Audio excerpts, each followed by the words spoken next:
Los emprendedores en general tienen que poner los pies en el suelo. Nosotros pusimos el compromiso. O te mandamos el presupuesto en 24 horas o te hacemos un 20% de descuento. El coworking es un espacio donde uno puede sentarse a trabajar, a dar una charla, a que le entrevisten para una oferta de trabajo, venir a hacer manualidades, aprender cosas, trabajar en su jornada habitual para una empresa por cuenta ajena. Ventas es un mundo muy complejo que es uno de los elementos, una de las habilidades que necesita cualquier emprendedor. Armar primero el negocio y luego buscar las palabras que se adapten al negocio, no al revés. Biofilia. No es poner plantas por poner plantas. Detrás de eso, como decíamos hace un rato, hay un pensamiento, hay una manera de gestionar las cosas. Yo he llegado a firmar un total de más de 700.000 demandas, que sería demandar prácticamente a toda la provincia de Salta, mayores y niños incluidos, ¿no? ¿Quién es Rodrigo Caro y a qué se dedica? Yo te explico.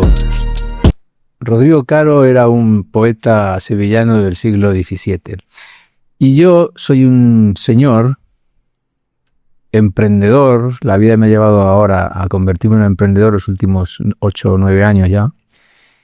Y de profesión soy abogado y politólogo.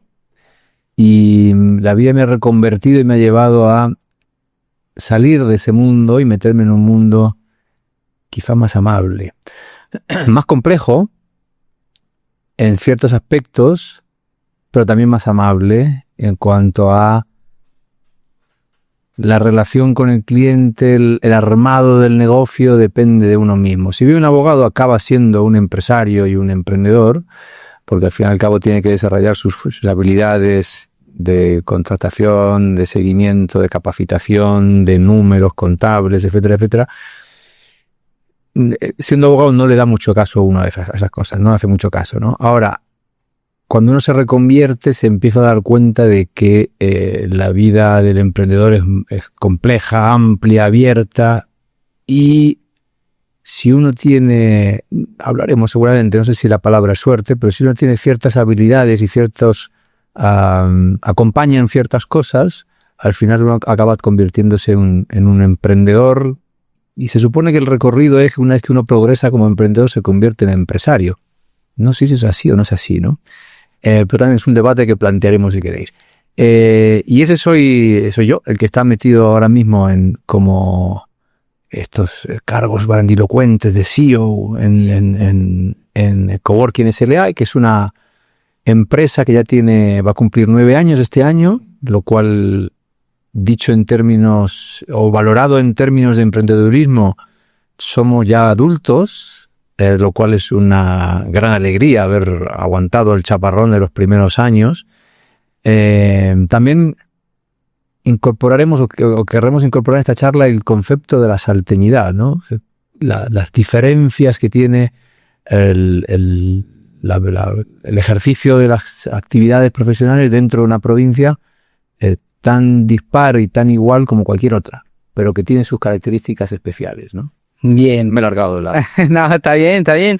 Bueno, nos hacía mucha ilusión hacer este podcast porque yo le decía a Adrián, dentro de lo que es el podcast, yo te explico, estamos invitando personas emprendedoras que ya tengan experiencia en el emprendimiento. Y le dije a Adri, ¿por qué no lo invitamos a Rodrigo si él conoce un montón? Yo lo vi una vez leyendo un libro que dije, bueno, la calidad de la lectura que él consume, la calidad de emprendedor, empresario que él es hoy. Entonces, también nos gusta mucho tener un invitado internacional. La gente por su tonada se dará cuenta que argentino evidentemente no es. Paraguayo, ¿cómo que no? Rodrigo, yo quería hacerle una pregunta. ¿Cómo fue el proceso de pasar de ser un profesional abogado a ser un emprendedor? Mira, yo soy un convencido de que el año en el que estamos, en este caso el 2025, ha generado palabras grandilocuentes. Las redes han llevado a que ciertas palabras se inflen hasta extremos, a mi entender, absurdos, ¿no? Entonces, ¿cómo hemos llegado? Pues a través de ciertas carambolas en parte, ¿no? En cuestiones personales que afectan a la disposición hasta geográfica de uno mismo. Yo, si bien nací en Salta capital, he vivido casi toda mi vida en Madrid, en España, Y por cuestiones familiares, personales, hace ya 9 años decidimos emprender el retorno, de alguna manera. Cargado de una profesión, con las espaldas, con una profesión de abogado durante muchos años, donde ejercía la profesión de una manera atípica. Es decir, yo estaba como abogado de empresa, digamos, lo cual me llevaba a entender o a intentar entender ciertos conceptos que son totalmente ajenos a la profesión de abogado. El abogado está acostumbrado, la mayoría, sobre todo cuando son de empresas, esto no se puede hacer, esto no se puede hacer, esto no se puede hacer. Y yo afortunadamente conseguí cambiar ese chip y buscar la manera de, bueno, ¿cómo se puede hacer esto para que esté dentro de la ley? Y esa es una forma rápida de explicar algo que es súper complejo. Porque el abogado en la universidad está acostumbrado a eso, a buscar la vuelta y el artículo, el inciso, la complejidad. Y el negocio no es así. El negocio tiene que tirar para adelante y el negocio tiene que buscar salidas. Yo empecé, y eso yo creo que es son esos puntos, ¿no? Que uno no elige ni espera a veces, y cuando uno ya pasa cierto tiempo lo puede ver con perspectiva de decir, uy, ahí hubo un clic. Ese clic hacia el mundo más empresarial o profesional lo tuve cuando empecé a trabajar en la asesoría jurídica de Telefónica en Madrid. Era un departamento de competencia, que hoy ya no suena mucho a la competencia, pero en aquel momento, al final de los años 90, 99 en concreto creo que fue, la competencia era como una cosa deseable y teórica, porque había muchos servicios donde no había monopolios, ¿no? Monopolios estatales. Ahora estamos viendo en estos días las noticias en la prensa de la compra de Telecom de Movistar por parte de Telecom, y antes eran todos monopolios. ¿Por qué? Porque se consideraba que el sector privado hay ciertas actividades que no las podía desarrollar. Bueno, eso cambió en ciertos momentos históricos, coyunturales, macroeconómicos, que no vamos a entrar porque es todo muy complejo y muy absurdo discutir. Pero lo cierto es que en esa asesoría jurídica las personas que estaban eminentemente, eran abogados todos, pero estaban eminentemente formados y tenían una visión de negocio. Y el negocio muchas veces se agarra de los pelos con la asesoría jurídica. En este caso, afortunadamente yo empecé a entrar en esa vorágine de entender y decir, bueno, pero aquí no es decirle que no al negocio, aquí es decirle, oye, ¿cómo podéis hacer lo que queréis hacer? Ese es el asunto. Y vimos cosas muy simpáticas, y me tocó hacer un informe de Mr. Bean, curiosamente, si conocéis algo. Sí. Que en ese momento estaba en un año sabático y nos preguntaron, en fin, una serie de cosas que si se podían hacer o no. Fíjate, que un abogado se ponga a estudiar la figura de Mr. Bean, y a ver cómo hacer ciertas cosas. A partir de ahí, yo luego empecé a desarrollar mi actividad profesional como asalariado, por cuenta ajena, en distintas actividades, y ya en mi etapa más larga me dediqué a lo que aquí se llaman las cobranzas. Pero las cobranzas desde un doble ángulo, desde un punto de vista de negocio, no solamente de asesoría jurídica como tal, de bueno, cómo redactar una demanda, cómo negociar una deuda, sino cómo plantear un departamento. Entonces, cómo plantear un departamento con una masividad altísima. Es decir, yo he llegado a firmar un total de más de 700.000 demandas, que sería demandar prácticamente a toda la provincia de Salta, mayores y niños incluidos, ¿no? Lo cual es una salvajada. Entonces, uno hace el análisis tradicional y dice, bueno, si vamos a presentar, creo que eran 12.000 demandas al mes en mi última etapa, multiplicamos eso por tantos abogados y no sé, deberíamos haber tenido 1.500 abogados. Yo tenía 12 abogados, de los cuales ni siquiera todos eran abogados, eran los que ahora se llama paralegales.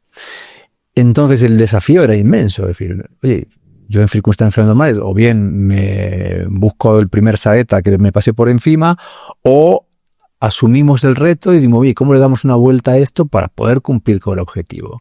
Cuando hay limitaciones. Yo creo que nadie, ni en el sector privado, y menos, bueno, en el público no sé, pero en el privado, de luego, nadie tiene la billetera abierta para decir, oye, lo que tú quieras, cuántas personas necesitas, por más proyecto minero o proyecto en auge que esté, siempre hay una limitación. Entonces, asumir que hay limitaciones es también una cosa fundamental por parte de los emprendedores, ¿no? Esa es otra enseñanza que uno fue aprendiendo en el camino. Por supuesto, aquí la idea no es dar fórmulas mágicas, sino dar la experiencia de uno que le puede servir a uno, o uno dice, no, yo voy a hacer lo contrario, maravilloso. Lo que sí es romper con ciertos puntos, ¿no? El emprendedurismo, una palabra también muy rimbombante, hay que ser disruptivo. Pero vamos a ver, ¿qué estamos hablando con ser disruptivo? Romper lo anterior, empezar cosas nuevas. Mire, vamos a ver las cosas con un poquito de seriedad y vamos a entender qué es eso de disruptivo. Porque aquí lo que pasa con las redes al final es que agarramos esas palabras que están de moda por temporadas y las bajamos a lo nuestro y a veces no las acomodamos muy seriamente y es como, bueno, vamos a decir disruptivo y a partir de ahí hacemos un discurso. Yo creo que algo más serio es armar primero el negocio y luego buscar las palabras que se adapten al negocio, no al revés. Entonces, de las experiencias que va teniendo uno va siendo llevado hacia ciertos puntos donde uno va aprendiendo cosas. Yo afortunadamente aprendí a muchas cosas de negocio. Aprendí a hacer un presupuesto, aprendí a calcular los costes.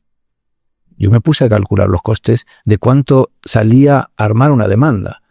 Cuánto costaba el brochecito que pegarle arriba, cuánto costaba la tinta, cuánto costaba cada papel. Y si cada papel costaba tanto y si reducía un párrafo y en vez de gastar 3 papeles gastaba 2, había un ahorro importante. Después era el coste de cuánto tiempo dedicaba cada persona a cada uno de los puntos. No solamente la demanda, sino luego las contestaciones y todo el papelerío que hay en medio. Llevar un análisis de costes es eso, es decir, es desmenuzar tu negocio, llevar a un punto donde uno tenga bien claro de dónde parte, que me cuesta hacer esto. Me cuesta hacer un vaso, que me cuesta hacer un podcast, que me cuesta construir una vivienda, que me cuesta construir un edificio, lo que sea. Entonces uno tiene que sacar eso y decir, oye, pues yo tengo que sacar ese número. Y ese número requiere un análisis de entender de qué va el negocio. Y si uno no entiende el negocio y no sabe que detrás de un vaso hay ciertos elementos que hay que analizar, pues uno está perdido. También está el saber los costes, incluye muchas cosas. Incluye también saber que te guste o no te guste, hay que pagar impuestos. Es la palabra maldita, pues oiga, ¿qué pasa si yo, si yo no incluyo ese concepto en mi plan de negocios o en mi presupuesto? Luego, claro, vienen los gritos, la desesperación y los intentos de magnicidio. Es decir, no me salen los números, pero ¿cómo? Me quitan todo esto. Yo eso lo aprendí el primer año que era abogado, que caí en la trampa, y dije, oye, facturo 1.000 y me voy a gastar 1.000. Y tocó la Hacienda Española o la FIP Española, me tocó la puerta y me dijo, sí, ven para acá, que hay que pagar. Y dije, ostras, ¿y dónde saco el dinero? Porque me había gastado todo el trimestre. Entonces dije, pues bueno, pues me abrí una cuenta nueva y dije, oye, todos los meses hay una parte que no es mía. La voy a separar porque eso no es mío. Entonces, en ese caso aprendí rápido, pero el primer trimestre lo pasé mal. Bueno, Hacienda en España es bastante pesadito, ¿no? Como AFIP acá.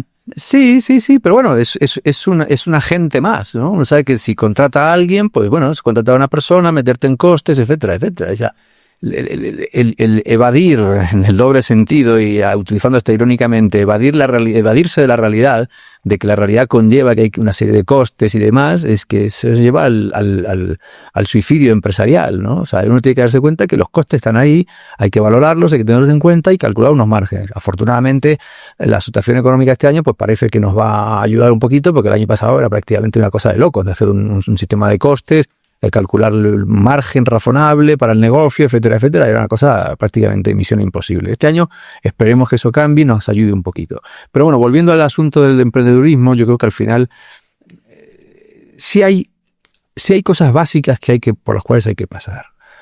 Una es estudiar. O sea, no, nadie viene nacido siendo emprendedor de la cuna. O sea, hay que estudiar y hay que aprender. Y hay que aprender 2 cosas, básicamente. Una, hay que aprender de lo que va a hacer uno.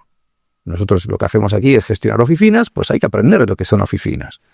Y hay que aprender en una óptica grande. ¿Por qué una óptica grande? Porque si uno se focaliza en lo local, al final se acaba localizando en una idea o girando alrededor de un contexto que es muy cerrado, y al final la vida y las cuestiones económicas son amplias y el capitalismo es el que es. Entonces uno tiene que aprender que en dónde está metido uno, y hay ciertas cosas que tiene que aprender uno.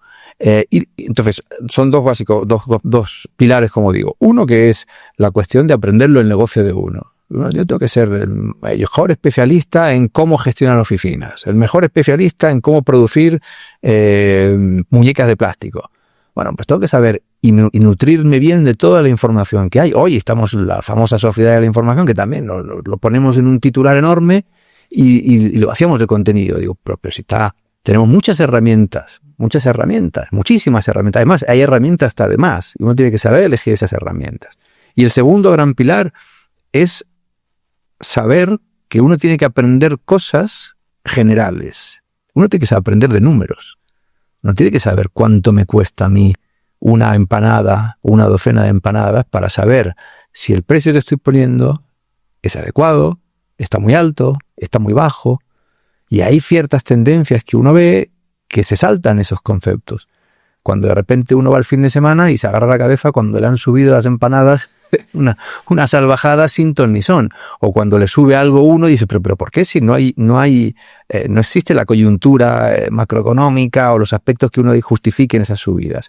Entonces al final uno tiene que aprender de eso. Entonces no solamente tiene que especializarse uno en su negocio, que por supuesto es muy importante, sino también tiene que especializarse en cómo ser un buen emprendedor, un buen empresario. Y hay conceptos que sí están llenos de contenido, un presupuesto, un plan de negocio, un estudio de mercado. Son cosas fundamentales y tampoco requieren consultar a grandes especialistas o dedicarse, 6 años a hacer un estudio de mercado. Es ver quiénes son los competidores, qué cobran, qué no cobran, dónde están, qué hacen, qué no hacen, cómo les fue. Nosotros lo primero que hice yo cuando surgió la idea de armar un coworking en Salta es ver quién estaba en el mundo del coworking en Salta. No había nadie, es cierto. Y dije, bueno, si no hay nadie, entonces... Pero había una persona que había hecho un ejercicio años antes, 2, 3 años antes que nosotros, cerró y uno dice, fracaso total. No, el aprendizaje, ¿yo qué hice? Contacté con esa persona. Dije, oye, dame pistas, dime cómo te fue, por qué, qué pasó, cómo fue. Y me describió todo su proceso y me dio la pista de que iba a ir bien. Luego, por supuesto, uno afronta dificultades y incertidumbres, ¿no? Las incertidumbres están a la que cae uno encima de todos los días. ¿Por qué? Dice, ¿me va a ir bien o no me va a ir bien? Por más capacitado que esté uno, por más estudio de mercado. Y bueno, siempre hay una dosis de incertidumbre que con cierta alegría, también hay que decirlo, hay que tratar de solventar esas incertidumbres, ¿no? Bueno, hablemos acerca de temas personales. En España, ¿cómo fue su niñez? Pues no lo sé. Tan lejana en el tiempo ya. ¿Pero ya había ese espíritu emprendedor o no? No. Yo nunca me he considerado una persona inquieta en ese sentido, ni tenía la chispa para decir, yo no sé, típica historia esta, ¿no? Que dice, ya de pequeño yo desmontaba los autos o ponía un mercadito en la puerta de mi casa. Yo no cumplo ninguno de esos estereotipos, ninguno de esos criterios. A mí me surgió de casualidad porque yo, como he dicho, siempre he sido abogado y venía a ejercer la profesión en Salta y a dedicarme a un estudio jurídico hasta que armando una oficina para que sea la oficina de estudio, dijimos, oye, pero esto es como, ¿por qué no lo alquilamos también como servicio extra? Y ahí donde se torció la curva y dijimos, bueno, pues dije yo personalmente, pues mira, lo de abogados, ya está, no me voy a dedicar a otra cosa. Entonces no es un proceso reflexivo o en este caso un proceso histórico que uno dice, yo ya de pequeño despuntaba por este lado y entonces se veía que... La verdad es que creo que no. A lo mejor algún psicólogo puede sacar alguna conclusión o algún dato de aquella época, pero yo personalmente no le doy una entidad como para decir en aquel momento yo ya sabía, sino que simplemente yo creo que fue esos tumbos que fue dando la vida y que acabó uno siendo lo que es ahora. ¿Y hoy qué es coworking para Rodrigo? Mira, coworking es como la criatura de uno, ¿no? Uno fue cambiando pañales, uno fue cambiando la dieta de la criatura, o fue enseñándole cosas, fue aprendiendo cosas. Y es una criatura que va haciéndose un poquito mayor y que requiere que uno esté encima. Y para mí es una alegría, sinceramente, porque es una oportunidad diaria para como motivación y como desarrollo de ideas y de cosas. Yo creo que hay un factor muy personal mío, que soy muy inquieto, siempre he sido inquieto profesionalmente, entonces no me quedo donde estoy, siempre estoy dando vueltas, por ahí me veis por aquí por el jardín dando vueltas algún momento, o leyendo un libro, o pensando, o regando las plantas como para buscar esa inspiración, y por supuesto a base de lecturas, hay que mantenerse actualizado en muchas cosas, y hay que estar constantemente al día de cosas, y Coworking surgió de eso y va evolucionando. Estamos este año 2025 consolidando una nueva línea de negocio que se llama el Facility Management, que es, uno puede decir, ¿eso qué demonios es? Es un término, como decía, así como muy rimbombante. No, es un concepto ya establecido del mundo y en otras ciudades de Argentina grandes, en el cual se busca la gestión de las oficinas desde el punto de vista de una empresa que se preocupa de todos los servicios y el mantenimiento de un lugar, que está emparentado directamente con el coworking. No es coworking per se, siempre hay algún extremista, y eso es coworking, eso es no sé qué, eso no es lo otro, eso no sé qué. Bueno, dentro de unos límites, uno puede decir, bueno, se dedica esa actividad a la gestión de oficinas.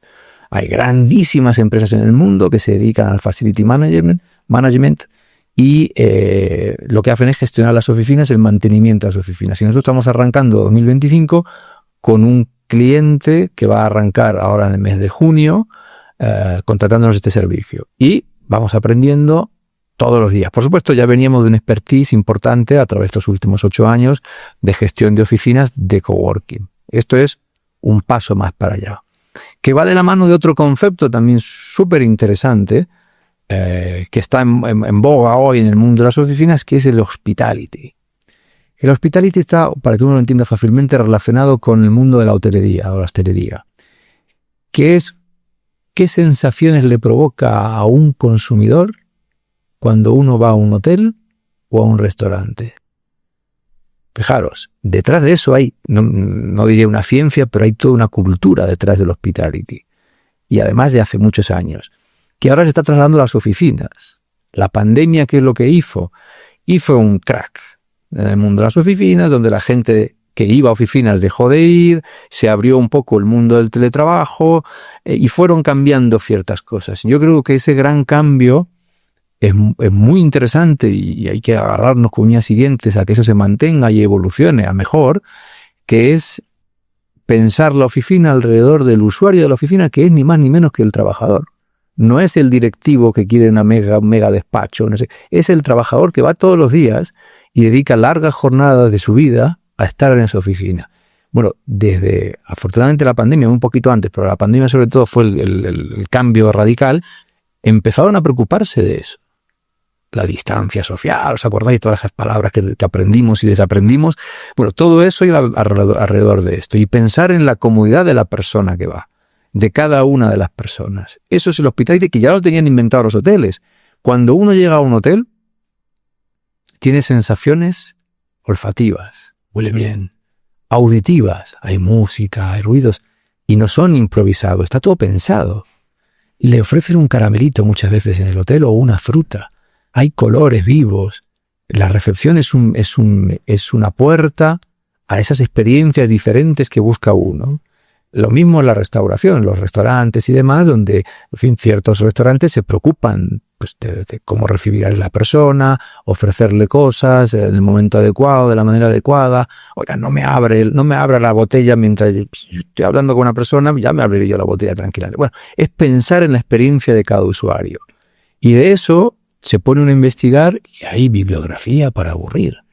Entonces, ese libro que me veían leer era de Hospitality, que es cómo garantizar una excelente experiencia a una persona, en este caso, que entra a una oficina y que tiene que percibir a través de los 5 sentidos el bienestar y la satisfacción que le va a producir eso. Por supuesto, no entramos a que el trabajo sigue siendo, en fin, según como lo mire uno, de una óptica ideológica o no ideológica. Bueno, el trabajo es el trabajo, en fin, hay que trabajar. Al que no pueda, al que no tiene la obligación, pues maravilloso, pero los que tenemos la obligación, pues es parte de una penuria que uno tiene que aguantar. Pero si lo puede hacer en mejores condiciones, pues ostras, pues mejor. Entonces, si bien es cierto que algunas grandes empresas ahora están tratando de construir, como diría uno, o destruir, como diríamos otros, esa idea de, oye, el home office es bueno para la productividad, es bueno para la salud mental de las personas, es bueno para el desarrollo en fin, espiritual incluso de las personas, no desandemos ese camino que hemos andado. Y por supuesto, ahora ciertas grandes empresas americanas sobre todo están intentando desandar este camino, y hay sectores, el sector por ejemplo informático, que gobierna una parte del mundo cubiertamente, pero lo gobierna, se aferra a decir, no, si a mí me hacéis volver a la oficina, yo me cambio de empresa.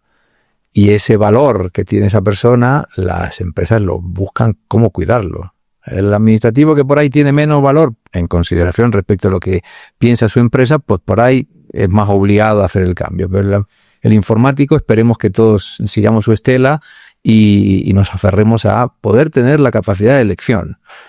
Por supuesto, el mejor escenario es el escenario híbrido, donde entre la empresa y el trabajador se ponen de acuerdo cuándo trabajar en una oficina, cuándo trabajar en casa, cuándo trabajar en un espacio como un coworking, de tal manera que eso le genere una flexibilidad a la persona. Y cambiar de entorno yo creo que siempre es bueno, ¿no? O sea, estar en casa unos días a lo mejor es bueno, no todos los días, luego cambiar, estar en una oficina con gente que por ahí uno no conoce, pero se integra, hace sociales, como se decía antes, networking se dice ahora, y también luego pues, volver a la empresa de vez en cuando, que también es necesario, por supuesto, para conversar con sus compañeros de trabajo, intercambiar ideas, experiencias, proyectos, etcétera, para ir evolucionando, ¿no?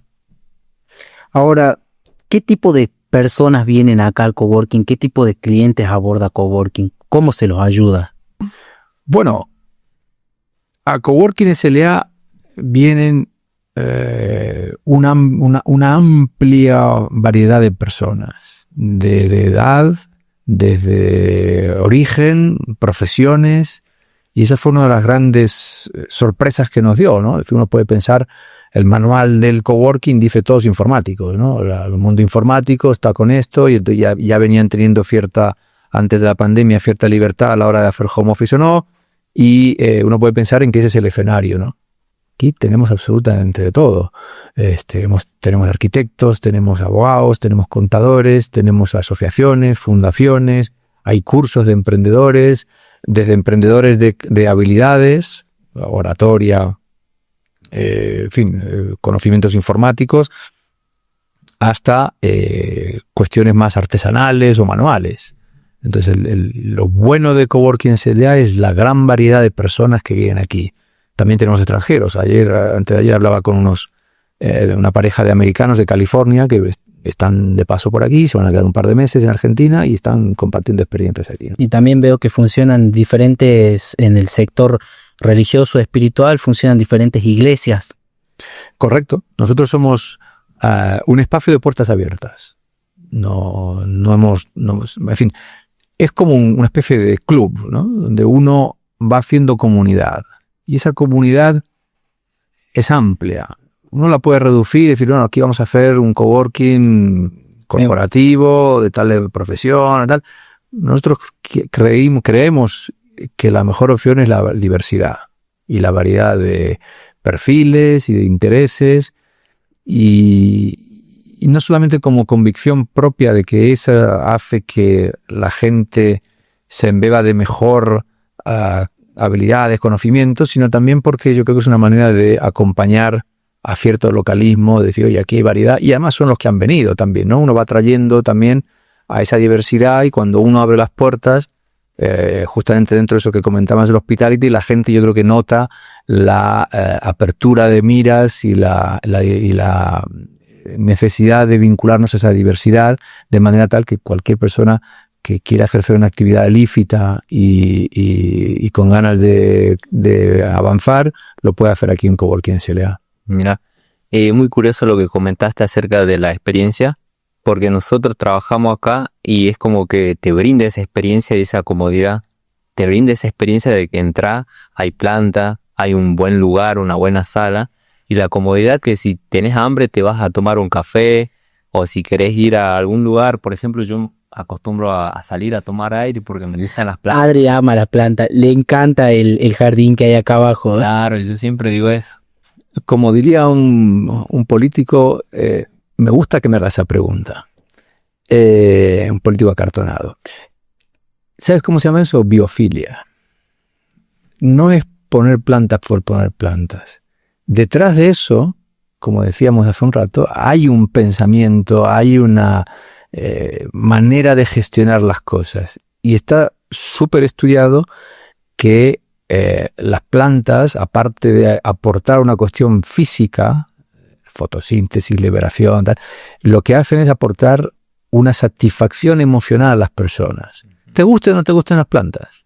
Pero está ahí el verde, está ahí el color, están ahí los olores, las formas, está ahí. Y eso se ha estudiado mucho y se ha englobado bajo este palabra que es biofilia, que es justamente eso, es cómo aportar mayor confort a las personas dentro de un ambiente de trabajo. Y se ha visto que las plantas es uno de estos factores que ayuda a la gente.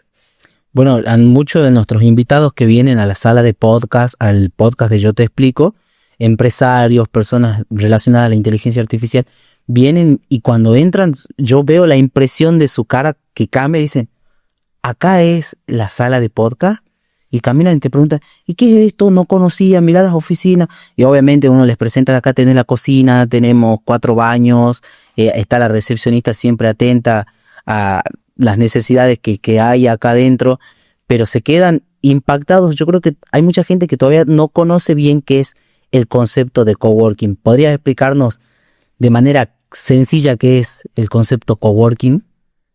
El coworking son 2 cosas, básicamente. El coworking es un espacio donde uno puede sentarse a trabajar, a dar una charla, a que le entrevisten para una oferta de trabajo, venir a hacer manualidades, aprender cosas, trabajar en su jornada habitual para una empresa por cuenta ajena. Y el coworking, lo que hacemos nosotros es, el segundo gran pilar es esa comunidad, ¿no? Es decir, cómo aprovecho un espacio de donde hay gente que tiene otras experiencias, viene de otros lugares, y cómo me relaciono con ellos. Por supuesto, no es obligatorio. Es decir, uno no, cuando habla, yo creo que en Salta, que es un concepto todavía nuevo, a pesar de que llevamos 9 años, a nivel generalista, uno sabe que es una panadería, uno sabe que es un restaurante, pero uno sabe todavía a ciencia cierta que es un coworking. Y por ahí hay gente que escucha la palabra, escucha el concepto y dice, uy.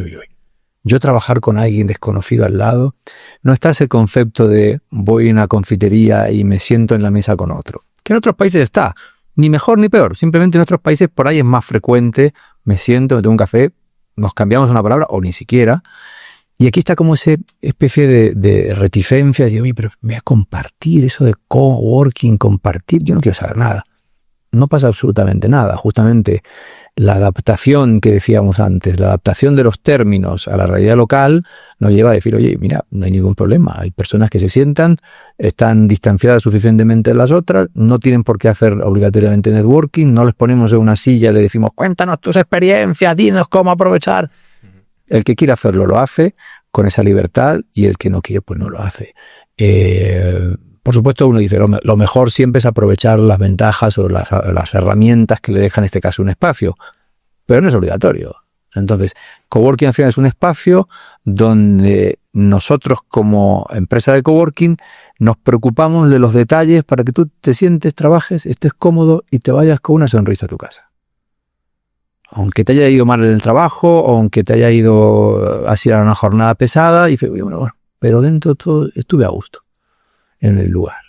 Y eso es lo que buscamos. Wow, está bueno el concepto, es algo nuevo. Sí, una pregunta que tengo yo y que, por curiosidad, ¿por qué usted siempre se sienta ahí en la sala de estar teniendo varias oficinas? 1, porque veo circular la gente. Y 2, yo me voy sentando en distintos sitios. Porque si yo no me empapo de las experiencias de las personas, no voy a ser capaz de mejorar esas experiencias. Entonces no hay mejor, como se suele decir, hay que estar en la cocina. El responsable de un negocio, emprendedor, empresario, lo que sea, tiene que estar en la cocina. No puede distanciarse del día a día, porque entonces ahí pierde la relación con el día a día y entonces se transforma en un ejecutor de Excel o de WhatsApp o de mails o lo que sea, y pierde la vinculación con el día a día. Entonces hay que tener esa vinculación con el día a día. Y de esa manera yo, si bien tengo la base ahí, voy rotando y voy viendo lugares, pruebo sillas, pruebo mesas, conexión a internet, del aire acondicionado, cómo va, de tal manera que busco personalmente que la experiencia de cada lugar sea la que tiene que ser. Bien, una pregunta, bueno, son dos, pero ¿cuántos coworking hay actualmente de Coworking SLA acá en Salta? Y otra que, un tip para emprendedores, porque obviamente coworking te brinda una experiencia, te brinda un servicio, y yo creo que usted se acuesta pensando en su cliente y se levanta pensando en cómo ofrecerle cada vez una mejor solución a un cliente. Consejos para emprendedores. Espacio de coworking ahora mismo tenemos en la Avenida Belgrano, en 25 de Mayo, en el Pasaje Arteaga. Tenemos 3 espacios de oficinas, tenemos un depósito para ciertas empresas y para emprendedores y particulares, y estamos abriendo este año, en el mes de junio, un 4º espacio para un cliente en concreto. ¿Vale? Como decía antes, eso es el Facility Management, que vamos a llevar la gestión y el mantenimiento de una oficina aproximadamente para unas 60 personas.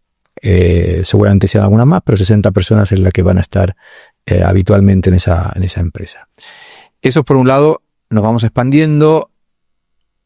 Si bien el mercado va sumando nuevos agentes, lo cual es maravilloso, yo estoy encantado de que cada vez salgan, no muchos, pero van saliendo de vez en cuando algunos proyectos de coworking, algunos se consolidan y otros quedan en el camino. Pero uno aprende de ello y uno va viendo qué hace cada uno, no solamente en Salta, sino también en otras ciudades, y va viendo y aprendiendo qué se puede hacer y hasta dónde llega cada uno y tratando de mejorar lo de uno, ¿no? Con lo cual tenemos un plan de crecimiento en los próximos 5 años amplio e intensivo, porque creemos que el mundo de las oficinas en Salta estamos en el año 0 todavía. ¿Vale? El desarrollo que va a haber, no solamente vinculado a la minería, que por supuesto va a ser una actividad económica muy importante en la provincia de Salta, sino que también eso va a generar anillos alrededor de la minería, más pequeños y más amplios, que van a generar un movimiento empresario muy interesante en los próximos años. Eso en cuanto a la primera pregunta. En cuanto a la segunda pregunta de tips de emprendedurismo, bueno, un poco los hemos ido poniendo en la mesa a lo largo de la charla. Yo creo que uno, aprende bien de tu negocio, céntrate en lo que vas a hacer, desmenuza bien los conceptos, los números, las ideas, y 2, sí o sí tienes que tener esos conocimientos y habilidades empresarias básicas que uno puede aprender en un curso, en un seminario, con un libro, con charlas, de tal manera que uno pueda saber hacer un presupuesto, saber tus costes y tener un plan de negocio mínimamente sustentable para poder desarrollarlo. ¿Y qué libros recomienda para...? Yo soy muy malo recomendando libros, pero cualquiera que uno encuentre por Amazon o por Mercado Libre o en cualquier librería de Salta, yo creo que son maneras... Es decir, si uno busca en el libro la seña de identidad de uno, no la va a encontrar. Si uno busca en el libro los secretos y los misterios que va a desvelar un autor, tampoco lo va a encontrar. Lo que uno tiene que es leer profusamente y extrapolar lo que uno lee a la realidad de uno. De tal manera que uno proyecta los aprendizajes que va teniendo. Y uno dice, bueno, pero esto me sirve a mí para esto, para esto. Y entonces la literatura, por lo menos para mí, lo que hace en los libros es ayudar a pensar, ¿vale? A aprender vocabulario de ciertas cosas técnicas y luego a imaginar y extrapolar cosas que uno lee a la realidad que puede hacer uno. No, como digo, los manuales, abre tal cosa por una página web, sí, en algunos casos pueden servir como una especie de guía, pero cuando hablamos de grandes ideas, son eso, ideas que uno tiene que profesar, diseccionar y transformar en lo que uno realmente necesita. Y libros de esos hay muchos autores nacionales, locales incluso, e internacionales para aburrir. Yo tengo una pregunta, Rodrigo. va caminando por la calle y se lo encuentra el Rodrigo de hace 9 años atrás, ¿qué le diría? ¿Qué le diría? Bueno, el más cínico diría huye. Yo diría, ten más paciencia y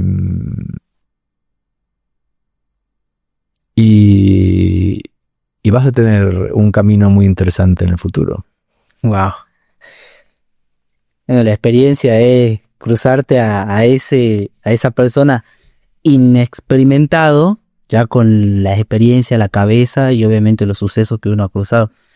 Sí, yo dentro de esa carrera profesional, digamos, noté una ruptura también con mi pasado de abogado. En un momento yo dije, no quiero saber nada de la abogacía. Es una profesión compleja, ¿no? Lo cual, ¿por qué? Y porque si uno judicializa sus causas, depende de un tercero.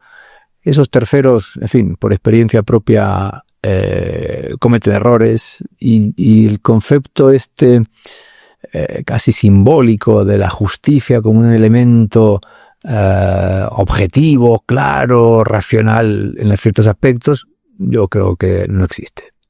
La justicia como tal no existe. Hay unos señores y unas señoras que dictan sentencias y a veces se aciertan y otras veces se equivocan. Y además ese mundo ha cambiado radicalmente y es un mundo muy lastrado por el pasado, ¿no? El derecho romano, todas estas cosas que marcan aspectos que yo creo que se han ido desgastando a lo largo del tiempo, y es una profesión que todavía piensa en términos del pasado cuando el presente y el futuro se lo está comiendo por todos lados. Yo lo primero que digo, mire, todos los juzgados de primera instancia desaparezcan y que la inteligencia artificial con un buen código detrás sean los que resuelvan cosas, no digo menores, pero que sí tienen un código fuente detrás o tienen un algoritmo detrás. Si uno comete una infracción de tránsito y en la foto se ve que el choque fue con no sé qué, debería ser una justicia justa, objetiva, en el cual una máquina sea la que decida. ¿Podemos abrir los ojos más grandes y sorprendernos? En China y en Finlandia y en Letonia ya existe. Están en pañales todavía, están en desarrollo, pero ya existen. Y hay muchas cosas que, desgraciadamente, antes los jueces eran señores, sobre todo señores y algunas pocas señoras, que estaban de alguna manera aislados del mundo, ¿no? Es decir, aquí todavía no pagan impuestos y hay ciertas cosas que eso no existe. Los jueces tienen cuenta del banco, tienen teléfono móvil, tienen internet en su casa, firman contratos, entonces están, entre comillas, intoxicados por la realidad y tienen preferencias y tienen gustos, y eso se acaba viendo en sus decisiones, ¿no?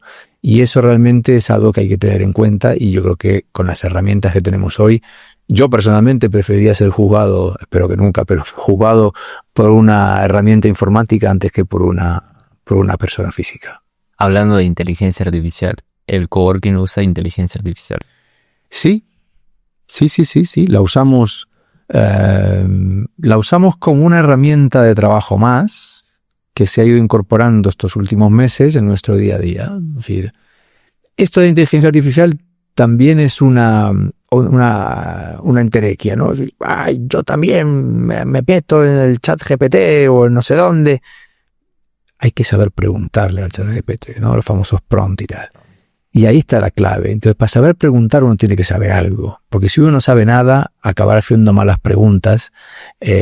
Había una canción de un grupo conocido que decía, no estaban mal las respuestas, eran las preguntas que nos habíamos equivocado.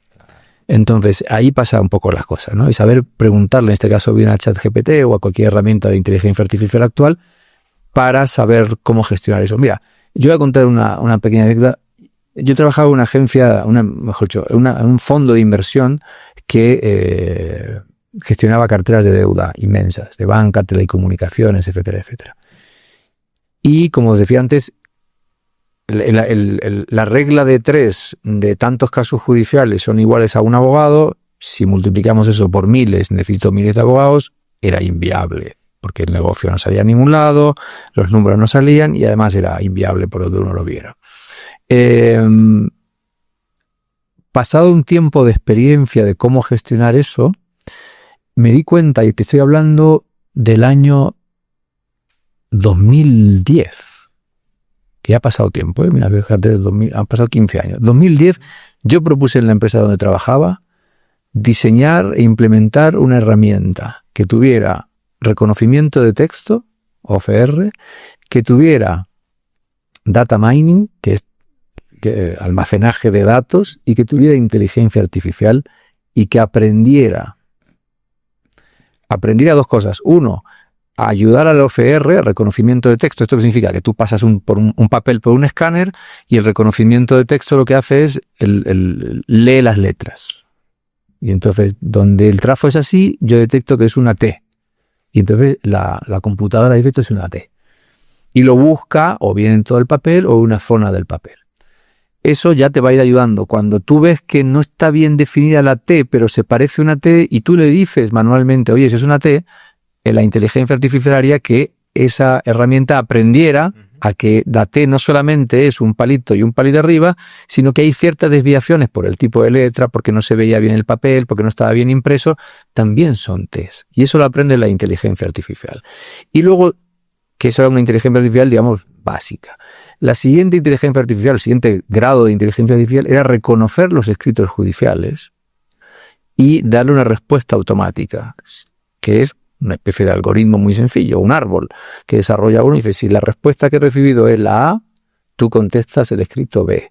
Si la respuesta es Y, tú puedes contestar el 1, 2, 3 y que va a depender de este dato que está en el papel. Y contestas el escrito 2, es decir, lo que hace una persona humana, que lo haga la herramienta informática. Y eso estoy hablando que yo lo propuse en el año 2010. Hoy suena medio ciencia ficción, en aquel momento sonaba chino, pero era la manera en que uno tenía para darse cuenta, estudiar. Mira, yo mientras ejercía la profesión formalmente como abogado, o en este caso como abogado de negocio, leía libros de ingeniería. Y la gente me miraba. Es más, publiqué una vez en LinkedIn, ¿qué hace un abogado leyendo esto? Y tenía razón. Tenía razones de fondo para leer. ¿Por qué? Porque la distribución de las personas a la hora de escanear los escritos, de abrir los sobres, porque recibíamos papel en ese momento, y de procesar la información y la documentación, era importante dónde se ponía cada uno. Eso la industria lo tiene resuelto hace muchos años. La cadena de producción, tú no fabricas un auto por improvisación, sino que sabes por dónde empiezas y por dónde terminas. Y hay una cadena en la cual cada centímetro cuadrado que tú le ganes en el trayecto, estás ahorrando costes. Entonces, eso mismo yo dije, esto está inventado. No lo voy a inventar yo. Entonces, ¿dónde está esto? Y encontré esa faceta que era de la parte de ingeniería, donde se había desarrollado en fábricas en su momento. Y dije, bueno, pues copiemos eso y digamos, ¿dónde tengo que poner el escáner? ¿Dónde tengo que poner la impresora? ¿Dónde se van a sentar las personas? ¿De qué manera se van a sentar las personas? ¿Cómo se distribuye el material? ¿Dónde van las cajas de papel? ¿Dónde se va a imprimir? Bueno, unas cuestiones que hacían a la resolución de los problemas, que básicamente, el problema siempre que tiene cualquier emprendedor empresario es el control de los costes. ¿Y qué le dijo a esa empresa cuando usted presentó la propuesta? Bueno, dieron mil vueltas. Al final, si se hubiera hecho en ese momento, muy modestamente, digo, hubieran cambiado muchas cosas a lo largo del tiempo, porque hoy la herramienta estaría en la versión número 10 y hubiera evolucionado de una manera como un avión, y sin embargo, pues en el momento, por una visión muy parcial de la vida y de las cosas, se decidió que era un coste relativamente barato, no hablamos de millones de dólares ni de locos. Y sin embargo decidieron pues seguir soportando un coste más tradicional, como es la carga de personas y demás, antes que ver que había un potencial crecimiento. Es decir, esa función tan rudimentaria y rutinaria de los abogados, en este caso concreto, tiende a desaparecer. Cuando uno decimos, la inteligencia artificial va a hacer desaparecer profesiones, es que este era el caso concreto. Pero no desaparecer la profesión de abogado. Lo que va a hacer es obligar a que los abogados evolucionen. Entonces, perder el tiempo buscando sentencias, como se hacía antes, Por eso están los famosos libros, estos enormes que ahora lo utilizamos para que no se descuadren las patas de las mesas en casa o las camas. Esos libros había que leerse uno por uno para encontrar una sentencia que fuera parecida a mi caso. Y no sé, eso ya no existe más. Ha evolucionado a algo mejor, pero todavía está por venir lo mejor de lo mejor. Entonces, cuando uno le pregunta, hoy cualquier persona se puede sentar, que eso también es otra lanza que había que romper. Es decir, y me odiarán los abogados, pero la profesión de abogado no es crítica en la vida de uno. Y lo que hace un abogado lo puede hacer casi cualquier persona. Entonces, cuando escuchamos eso que dicen, ciertas profesiones van a desaparecer, mirémonos el pupo bien, porque a lo mejor nos va a afectar y nos van a comer. Entonces, la batalla de los próximos años será, no me toquen lo mío. Y entonces yo tengo que afianzar lo mío para que nadie me lo toque. Y entonces, ¿eso qué hará? Intentará hacer el retroceso, porque al fin y al cabo es una visión muy conservadora de conservar algo que le sirve para que esa persona gane su sueldo, pero no sirve más que eso. Las administraciones públicas tienen que cambiar. A pesar de esto rimbombante de modernización, ¿no? Seamos serios. Entonces hay que modernizar de verdad las cosas. Y modernizar es relativamente fácil hoy por hoy. ¿Y por qué cree que las personas no quieren dar ese paso? Es una cuestión, por una parte, cultural. Yo conozco la administración argentina en general, conozco la administración española, conozco la administración polaca, y siempre hay esa especie de elemento común, ¿no? De no darle la razón al administrado y tratar de pasar por encima del administrado. Y yo le impongo lo que yo sé. Pero mire usted, es que yo soy el cliente. Empecemos por ahí. Entonces, si yo soy el cliente, empecemos por tratarnos bien. Y no me digan usted que con un no, porque no es que no. O sea, dígame cómo sacamos esto. Entonces, eso es una cuestión, yo creo que al final es como centrífugo, ¿no? Es decir, es una manera de ejercer las cosas que va atrayendo a gente que tiene una manera de ser que acaba haciendo que se perdure la distancia con el administrado. Entonces, al final uno va a la administración, no digo en cualquier lugar del mundo, pero estos 3 países que te he citado, y la respuesta siempre es la misma. Malas caras, ineficacia, pero vengo a solucionar esto. Si es que le falta a usted la fotocopia del no sé qué. Mire usted, hoy cualquier persona agarra el teléfono, le saca una foto al TNI o a un papel y tiene una fotocopia del papel. A veces es voluntad, ¿eh? Yo he visto casos donde el legislador o la administración intenta cambiar cosas, pero ¿dónde está el problema? En la ventanilla. En la ventanilla se encuentra el problema. Y esto, llevado al mundo de los emprendedores, uno se da cuenta que las dificultades para constituir una sociedad, por ejemplo, una SAS en 48 horas, no, mire usted. ¿Se puede hacer? ¿Se tendría que hacer en 48 horas? Sí. Si es constituir una sociedad, es rellenar un formulario. No pongamos las cosas en un pedestal. Es rellenar un formulario con 4 datos de las personas, de la actividad. La actividad, es importantísima la actividad. Mire, no es importantísima la actividad. Antes, en algunos casos, se paga impuestos según la actividad. Bueno, pues si yo quiero ejercer 3 actividades, dese de alta usted. ¿Y qué me cuesta la alta? No, nada. Entonces, ¿qué más da que ejercer 3 actividades o 84 actividades? El emprendedor cambia 40 veces de actividad. Muchas veces. Entonces, demos la flexibilidad al emprendedor. Entonces, ¿qué venimos con el viejo del asunto? El viejo, la manera era... Entonces, ¿cuál es la solución? Pues le digamos, ChatGPT, dime cuál es la actividad más amplia posible que puedo ponerlo. Y entonces te va a salir 3 cajas, 3 hojas. Y entonces, ahí nadie te va a decir nada. Pero, hombre, tengamos un poquito de sentido común. Resolvamos las cosas con sentido común. Entonces, no pongamos palos en la rueda. Por supuesto, el emprendedor se va a encontrar con muchos palos en la rueda desde este punto de vista. Y la realidad. Ahora, ¿es una realidad que es indiscutible? No, discutamos. Discutamos las cosas. Bien, Rodrigo, ya para ir cerrando este podcast, si hay algo que quiero que lo toquemos porque es una pregunta que siempre se le hacemos a nuestros invitados. Bueno, 9 años de experiencia ya en el rubro del coworking, está bastante bueno y sí nos gustaría que nos dé un mensaje de qué piensa de los emprendedores hoy que se piensa muy a corto plazo y no tan a mediano a largo plazo, y cómo ve a Coworking SLA de acá a 5 años. Yo creo que los emprendedores en general tienen que poner los pies en el suelo. Para poner un ejemplo, una película, el logo de Wall Street hizo mucho daño. Sí. En el fondo hizo mucho daño. En tema de ventas, hizo mucho daño, porque la gente se cree que las ventas es una cosa que no es. Y las ventas son otra cosa. Las ventas hay que tomárselo muy en serio. Yo soy incapaz de conseguir un presupuesto en 24 horas en Salta y en Buenos Aires. ¿Pero cómo es posible? ¿Cómo es posible? Llamémonos la atención a uno mismo para decir, oye, ¿cómo es posible que yo no sea capaz de mandar un presupuesto en 24 horas? O menos. Nosotros pusimos el compromiso. O te mandamos el presupuesto en 24 horas o te hacemos un 20% de descuento. ¿Por qué? Porque es la labor principal, es el inicio de la relación con un cliente, es mandarle un presupuesto. Me da igual que sea una línea de WhatsApp, es un número con el contenido del servicio o del producto. ¿Cómo somos incapaces de mandar un presupuesto en un tiempo en el cual la persona que está al otro lado te requiere que sea rápido? Si no es rápido, ya empezamos mal. Entonces podemos ir a los clichés de sí, hay que hacer una arenga al equipo de ventas, ponemos música a toda pastilla, a todo volumen, que bailen, que se griten. Pero ¿de qué estamos hablando? Vender es otra cosa.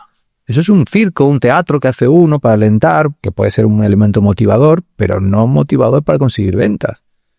Ahí las ventas es un mundo muy complejo, que es uno de los elementos, una de las habilidades que necesita cualquier emprendedor. Y tiene que centrarse en aprender a vender. Está bien. Y de los dos lados, también el comprador, precio. Hombre, pero precio. Tengo 6 servicios, 8 productos, dime de qué me estás hablando. Precio. Bueno, pues, en fin. Son esas cosas que uno se va encontrando en el día a día de los dos lados, Entonces uno tiene que ponerse las pilas y saber poner precio a sus cosas, tiene que saber contestar rápido al cliente, tiene que ser eficiente. Que hoy en el mundo de hoy es muy fácil. Entonces, contestar un WhatsApp, ¿cuánto te lleva? Entonces, si tú no tienes ni idea de tu negocio y tienes que empezar a hacer números cada vez que alguien te pide un precio, entonces sí te va a llevar 3 semanas. Pero el cliente se fue. Y, pequeño paréntesis, con estos cambios que va a haber en el tejido empresarial salteño, que están vinculados estrechamente a la minería y a la apertura de la economía salteña, ojo con eso, nos va a obligar a, como se dice, ponernos las pilas. Y el que no se ponga las pilas se queda fuera. Me da igual el apellido, el nombre de la empresa, el tipo de sociedad, quién está detrás, cuántos años de experiencia. Eso se borra, no importa para nadie.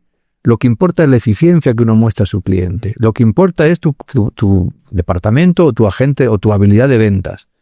Si no eres capaz de pasar un presupuesto en fecha rápido, empezamos mal. Entonces, esto del Facility Management va de eso también. Va de buscar proveedores y poner el listón bien alto. Y en Salta, una provincia pequeña, con un tejido empresarial, digamos, limitado en los últimos 50 y 100 años, nos tenemos que poner las pilas ya. Yo digo, en oficinas, esto es muy fácil. Si las oficinas no evolucionan a la par de las necesidades de los que van a venir, no van a venir clientes, van a venir contenedores. ¿Contenedores con qué? Contenedores a armar oficinas. Y nos vamos a quedar fuera todos. Entonces, hay que darse cuenta de esa realidad. Y esa realidad está aquí. Entonces, si nosotros no somos capaces de ser competitivos y darnos cuenta que ya el mundo está más allá de la frontera con Jujuy y Tucumán, entonces ahí nos daremos cuenta de que se viene una realidad diferente, donde los estándares son diferentes y donde hay que ser competitivo. Entonces, esta constante discurso de es que claro, es que en Buenos Aires, es que ¿cómo voy a poner precios competitivos? Bueno, es que hay que buscarse la vida. Hay que dar una vuelta al negocio y si al final uno llega a la conclusión que no es viable lo que está haciendo, pues dedícate a otra cosa. Pero es que esa es la realidad de un capitalismo que va a evolucionar en Salta. ¿Por qué? Porque la competencia y las necesidades y el listón va a ser otro el que hay a la hora. Y como no somos capaces de adaptarnos, nos quedamos la mitad fuera. En ese proceso de adaptación es donde tenemos que estar ya.